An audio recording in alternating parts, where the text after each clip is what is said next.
can use that as a springboard into our conversation. Monica, it's wonderful to meet you. Thank you It's a for taking a pleasure. minute out. So, Okay. let's begin this conversation with something that affected so many things that is a residual into today, which is surviving this pandemic. How Yep. did you get through it, and how is it affected the way that you live your life now? Okay. So personally, all right, I have a son who's a mathematician who's now getting a PhD in economics. And he took a look at some of the worst projections on the pandemic, on the death rate, and said, Mom, there's no way this could be happening. It's not there. We're not actually seeing it. It's bad, but it's not as bad as that.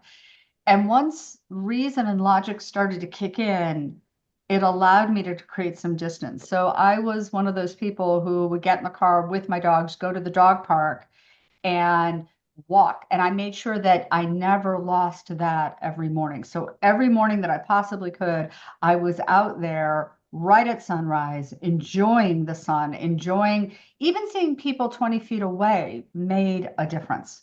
So that was part of it. Once I allowed myself to do that, that helped. And then another thing that happened was, and this was professionally for me, for years and years and years, ever since I've been in the industry, I had learned the hard way that the millionaire next door mentality was very real. Yeah. At the start of the shutdown, when there was the stock market correction, I had 40 appointments that first week with people who were desperately concerned. And then I had 42 appointments the second week with people who were in a panic. So these were people who had done well for themselves, but had not actively been really sort of managing and overseeing their financial condition Yeah. and dealing with their panic and understanding we have tools, we have options. Dealing with people who are successful, well educated, would never allow any other area of their lives to go down this road, but had done this in their finances, started to me on a path of thinking, how can we do better? I've been thinking about this for a long time. Professionally, what it did was it encouraged me to start thinking about how to be part of the solution instead of the problem, which is the lack of understanding of the financial system, not understanding how to utilize your money as a tool, how to overcome the fear issue, and how to be able to ride things out so that you're in control of your destiny and you feel better about things, Yeah. how to lower that temperature with the stress. And that was part of what prompted me to join Harmony, the firm that I'm with, only because I wanted to develop a program that was sort of like a Noom for money, inspired by Noom, which uses psychology to help people heal their relationship with food. I wanted to use cognitive behavioral therapy techniques and tools and ideas, positive psychology to come in and help people heal their relationship with money. So that's what I was able to do. I was able to channel it. I had my adult sons with me. I had people that were close to me. I had close relationships with family, but all over the country. But most importantly, I was able to kick in and sort of manage my fear that way. For me, it's about moving forward. Where can I make things better one step at a time? Wow, that is so refreshing because that really that's what it is for all of us. It's this relationship we have with money that can be toxic, that can be positive, that can be this mixed bag, and we're never taught. It's not one of those, you know what I'm saying? It's kind of Yeah, I like do. love and relationships. We're just like, here you go, have a great life. Go ahead, go out there and do it. And we don't get all of these tools. We're not explained things. It's not a part of the curricula. Parents are weird about it because maybe they're not good at it. It's just Yeah. it's a weird it's just like a frontier. It's like early America. Just go out and stake your land and go for it and good luck, you know. That's part of it. And we're 4 to 5 generations into a situation where the average person is not necessarily aware. The industry knows that we have an 70 to 80% financial literacy rate. We know that we have a 65 to 68, 9% financial vulnerability rate, where if somebody gets an unforeseen bill, they're really in trouble. Okay. So we know that this problem has existed for a long time. It's nobody's fault at this point. But the question is, what are we going to do about it? Yeah. It doesn't have to stay like that. We're not trees. We're not planted with roots in the ground. We can move forward. We don't have to stay where we are. The big thing is, like with everything, how do you overcome fear? And for me, it's overcoming fear with action, channeling it in. And that's the big deal. But it's interesting. I started down this journey on financial education when my kids were much younger, and I had the chance to go into my kids' middle school and run a program. And I had about 40, 50 kids in the room, boys and girls, and the head of the middle school was sitting in the back. He didn't want me to be there initially. Okay. So this very tall, very physically large, well-endowed man was in the back, hostile initially. And when I was talking to the kids, I tried to do something a little academic, couldn't get them engaged. Turned to them and said, "Hey, tell me what you want in your lives." They told me enough to fill up this massively big whiteboard. And I turned to the kids and I said, "All right, you've told me all the jewelry, the clothes, the cars, the houses, the trips, the yachts, the airplane, all of that. You've given me everything. How are you going to pay for it?" Couldn't answer the question. And it started a series of conversations that were funny in retrospect, but these kids, no one had ever had them with these kids. And it was fear, it was embarrassment, it was all of these things. And I really had the chance to see that this is the problem and it doesn't have to stay this way. Those kids were able to pick up what I was talking about almost immediately. Yeah. It's not aptitude, it's exposure. Yeah. Yeah. How did you get this financial acumen? Take me back. What was your dream as a kid? What did you want to be when you grew up? Um, oh boy, that's a huge thing. Originally I thought I was going to be a doctor just like my father Yeah. and just like most of the people in my family. And I ran the other way. And the joke is that I became a witch doctor. I went into money and economics as opposed to something like a real science.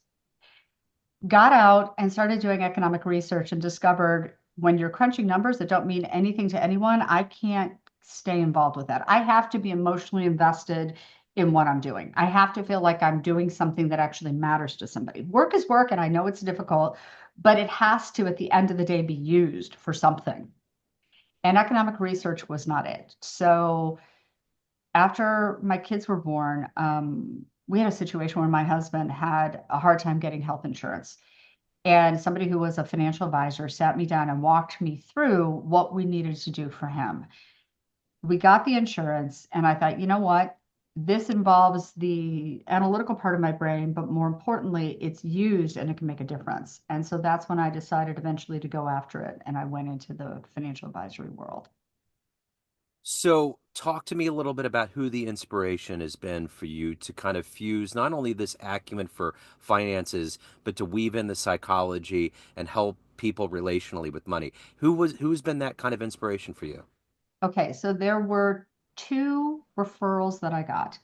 One of them was a very successful doctor who had had some medical issues and was out on disability. He had a family, and if it wasn't for the long-term disability insurance that he had, he and his family would have had a very serious problem. The other one was a referral, and it was a couple who had a daughter who was profoundly disabled. And when she was born disabled and they realized how severe it was, they made significant changes, including the husband sold his businesses and wound up going to work for another business, running it, so that he was more available to his family and that he could have regular hours. And this family came in. Neither one of them had ever earned more than about, I think, $55,000 each. And yet, when they came over to meet with me, they had millions. So what was the difference? They were the millionaires next door. They made a decision when they first got married that the only debt they'd ever have was their house. Their house was extraordinarily modest, well maintained, but modest. They never bought flashy anything. And they lived off of one income and they invested the other. When they inherited modest amounts from different family members, it all got invested. They took care of their estate planning. They had their stuff organized and methodical. They were so on top of it that every 3 to 5 years, even though they didn't have to do it that often, they would meet up with their estate lawyer, review the documents, review everything, and make sure everything was put together. They were at least once a year talking to the trustee for their estate to make sure that their daughter was okay and that that person was still willing and able to be trustee. They had it down. And all of a sudden, I realized they could do it. Yeah. There were other people who came into that Merrill Lynch office when I was there. One was a couple that in their early 50s realized that they had a negative net worth because of what they'd done to educate their kids. They made a total course correction. The wife went back to work and they invested and they saved. They cut down on their expenditures and they made that decision. 15, 16 years later, they were more than equipped to retire. So those were my inspirations. They were regular people. Yeah. What's the best financial decision that you personally made in your life? Oh boy, there's been a lot of them, Yeah. but mostly for me, we've had some medical issues with my husband, and those have rocked his career. And so those have been unsettling. And so I think the best decision I've made has been for me to transition, to take what I have, which is different and new, and to start bringing it into the marketplace. Yeah. I want to not only do well, but I want to do well by providing a solution, providing help to regular people. That's the legacy I want to leave behind. So, what's the best advice you've ever gotten in your life? Oh, wow. The best advice I ever got in my life was from somebody who's been actually a personal role model of mine. He's no longer with us. When I met him and his family, they treated me like a second daughter. And his widow is still a very, very, very close, dear friend. She's like family to me. My children see her as a third grandmother. And when Julius was alive, he talked about different things, but he talked about the fact that you needed to understand that money is a set of tools, use them, that business is business, your family is family, and then your friendships and your community are your friendship and your community. Be very leery of mixing them and combining them. And how you do that has to be based on open communications and boundaries and expectations. So once you understand those limits and those boundaries, you can actually protect the relationships that matter while doing what you need to do for yourself. Yeah, that's very sound. So, let's say you have a dream tonight. You run into a much younger version of you, 18-year-old, and you can give that young version of you a piece of advice based on this life you've lived, the wisdom you've accumulated in all of these different areas. What advice would you impart on that young version of you? To cooperate with the process. The way I look at my life is that nothing is wasted. If you look at the arc of everything you go through, nothing is wasted and all of it contributes to who you are now. The best thing you can do is to cooperate with it, make the most of every opportunity in front of you because you don't know how you're going to use that in a later date. If you turn into the adversity and accept it and allow it to form you and harden you like steel, you're going to be happier with your outcome.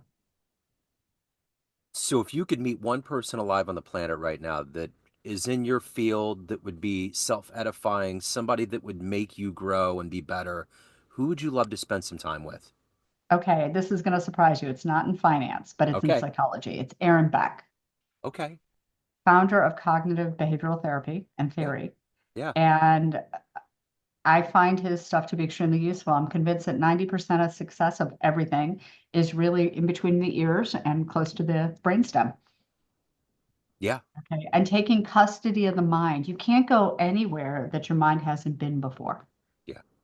So that's the person that I would spend time with, hands down. So, of all of these things that you've done and evolved into at this point in your life, what are you ultimately the proudest of? My children. Yeah. I am so insanely proud of them through everything they have launched. They have done well. They're good, ethical, kind people, and they're fun. Yeah.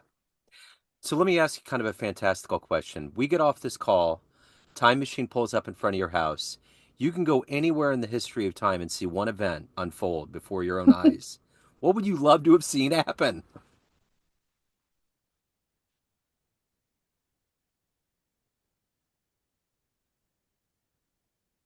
I would have loved to have seen the surrender, the end of the Revolutionary War. I would have loved to have seen, or the Constitutional Convention. Yeah. Okay. I would have loved to have seen those great minds come together to build something totally new, different that would change the world. What do you think they would do if they saw what was going on today? Okay, so they were real people with Yeah. real attitudes, real foibles, real habits. I mean, Ben Franklin, if you read about him, was an absolute character. I Yeah. don't think he'd get away with half of what he got away with if he Yeah. tried that today. Like jumping jacks naked on his patio would not have been acceptable. Right. Okay. But having said that, I think they would have gone into the fray and they would have had a conversation. I think they'd be a little disappointed in us that as a nation, we have not paid as much attention along the way. Yeah. And I think that that needs to shift. We own our freedom. Freedom is not free. And one of the things I'll say to people is, financial freedom has absolutely nothing to do about earning money. It has everything to do with what happens after you've earned it. Yeah. And personal freedom, physical freedom, all of that, it's all interwoven. It's the same thought process. You are responsible for your freedom each and every single day. Yeah. Yeah. Yeah, you're totally right. And what a one I love how you weave the psychology into the financial part of it. So at the end of the day, everyone out Mhm. there has a perception of you. Family, friends, clients, everyone that knows you, but you run the show. What is your perception of you? Who do you think you are? I'm evolving. Yeah. I think I'm somebody who has learned humility over the last several decades that it's progress over perfection, and perfection is not the goal. It's about progress. And I'm learning to be a better person each day.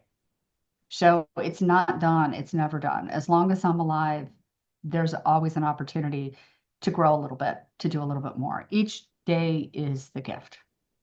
Yeah. I totally agree. If anyone wants to reach out, they want to hire you, learn more about what you're doing, how do they do it? Where do they go?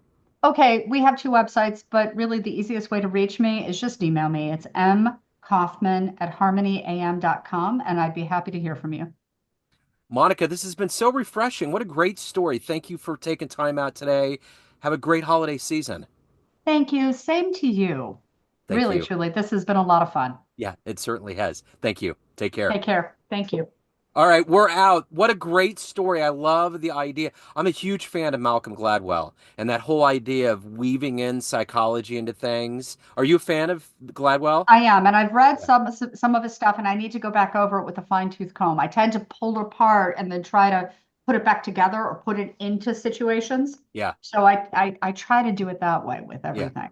Yeah, So I think he's operating on such a level sometimes it's hard to really get into his mind. It's like really trying to grab the essence of a good poet. Like it's hard to do. And that's why we read him and we like him, you know? yeah, and that's the other thing. Like I think there's a dialogue. I don't think any one person has all the answers. Yeah, I think it's about the dialogue and the debate yeah, and how each person forces the other person of goodwill to actually think it through. yep. I don't think I'm ever going to have all the answers. I think I have an approach and I'm willing to hear the other opinion. Well, I you mean, know what? trust me, I'm opinionated. Right. Well, you know what Mark Twain said. He didn't regret what he did with his life. He regretted what he didn't do. And the fact that we pursue it, we know that we're not going to get all the answers is most of the battle. Right. But the other thing is that I don't want to see people have decision paralysis. There's always an opportunity cost. Yeah. So the fact that I'm on this with you and having this conversation means I'm not using this time to do something else. Yeah. And Right. I have to let that go. And there are times when you look at certain things and you go, oh my goodness, that was a waste of time or resources, whatever. But I learned from it and I have to let that go, learn from it, and move on. I don't ever want to see people stuck. Yep.